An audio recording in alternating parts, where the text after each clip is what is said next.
As Digital India programs kick off all over the country, one of the major talking points is the Industry Academia Connect. Research and scholarship in the domain of emerging technologies has seen a major push towards tackling real world use cases, as opposed to being purely academic in nature. NASSCOM is heavily involved in bridging this gap. See, I know, for example, in the context of government of Karnataka, I know similar things done by other state government. They already are setting up incubation facility in various engineering colleges for IoT to get the young mind to start thinking convergence of hardware and software, right?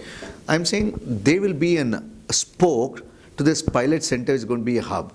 Today what we're saying is bits and pieces, excellence has got created. Can we collate it, collectively bring it? With a focus on industrial product creation and not for academic research papers alone. A premier example of what Mr. Vishwanathan is talking about is the Robert Boss Center at IISC Bangalore. Started in 2011 with a large philanthropic grant of 20 million euros from Bosch, the center is a non-academic translation R&D center, which means it is comprised of independent researchers. The center is a non-academic center of the institute, which means that we don't have students over here. We have researchers over here who work with faculties in the institute as well as industries outside the institute and make and work on research problems. So we work in the three major areas of healthcare, water, including agriculture, and energy. And so lately we have opened up a fourth vertical area, which is transportation, which we call it mobility. Basically, models that we work on are on sensing. We don't build sensors per se. The only sensors that we build over here are optical sensors, which we use for most of the healthcare applications. But for other purposes, we typically take sensors and we try to build systems out of it, put them together and build integrated systems. Then we work a lot on communication aspects of the systems. Then we do a bit of data analytics work also. So again, our role over here is to target problems of significant value from the Indian context point of view and use the technologies in the IoT ecospace or the cyber physical system ecospace and address those problems. Okay, no, interesting thing. Suppose a solution for an agriculture problem in India needs to be solved leveraging an IoT. Suppose you're assuming that mobile handset what we have can develop as an sensor equipment as we go forward, whichever technology comes across. Now, we have three options. One option A, scout for whatever gadgets are available globally. Look at for solutions is available in India, put across a system integration proposal, execute it. One aspect.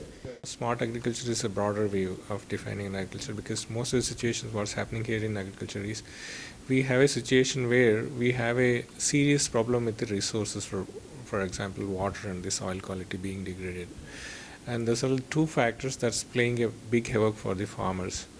So keeping that as one of the major objective, we wanted to do something for the benefit of the farmers, especially in the peri-urban conditions. And then with that as a basis, we wanted to do something using a controlled cultivation, for example polyhouse cultivation, which is a imported technology from Israel and other countries. So the polyhouse models what we have in India right now, where they are not suitable for our conditions, our kind of tropic situation where the temperature goes very high in some areas and where the temperature is really has to be monitored.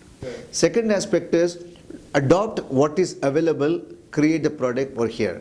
Third is create what is relevant, suitable, optimal for our requirement here.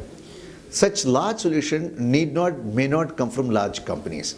So for that we wanted to design a polyhouse new model, which we can control the temperature at the same time relative humidity. Those are the two factors that play a good role in plant growth and in terms of yield at the end.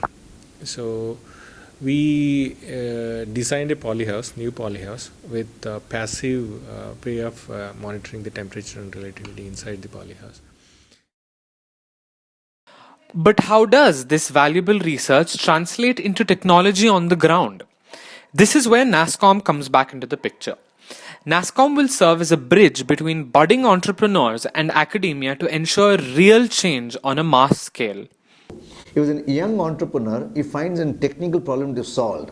right? Where will you go after for getting assistant? So we'll have a repository of all the academic professors and lecturers in the field, including retired people, who are available in the common repository for this entrepreneur to get access to on a suitable commercial model, so that problem gets solved. He is not felt want of resources to support him.